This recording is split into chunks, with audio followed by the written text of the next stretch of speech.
Radhe Radhe everyone, তোমরা সবাই কেমন আছো অবশ্যই কমেন্ট করে জানিও তোমাদের ওখানে কীরকম ঠান্ডা পড়েছে। তো আমাদের এখানে প্রচণ্ড ঠান্ডা পড়েছে, ঘর থেকে বেরোনোর উপায় নেই, তাও বেরোতে হচ্ছে।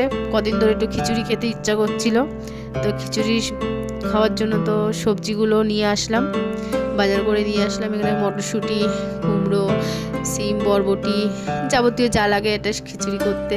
বেগুনও নিয়ে এসেছিলাম, ভাবছিলাম যে একটু বেগুনি করবো। বাঁধাকপি নিয়ে এসেছিলাম, একটু বাঁধাকপির পকোড়া করবো। চলো, আতপ চাল নিয়ে এসেছি, আর আতপ চালের খিচুড়ি হবে।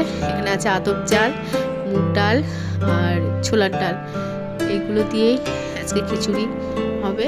তোমরা কন্টিনিউ করতে থাকো, দেখতে থাকো। তো তোমরা এখনও ফেসবুক থেকে যারা দেখছো, ফেসবুক পেজটাকে তোমরা প্লিজ ফলো করে দিও। যারা ইউটিউব থেকে দেখছো, যারা এখন ইউটিউব চ্যানেলটি সাবস্ক্রাইব করনি, তোমরা চ্যানেলটি সাবস্ক্রাইব করে দিও, সঙ্গে থাকো। সো ফ্রেন্ডস, আমার খিচুড়ি সবজিগুলো সব কাটা হয়ে গেছে। তো তোমরা নেক্সট পার্টে খিচুড়ির ভিডিওটা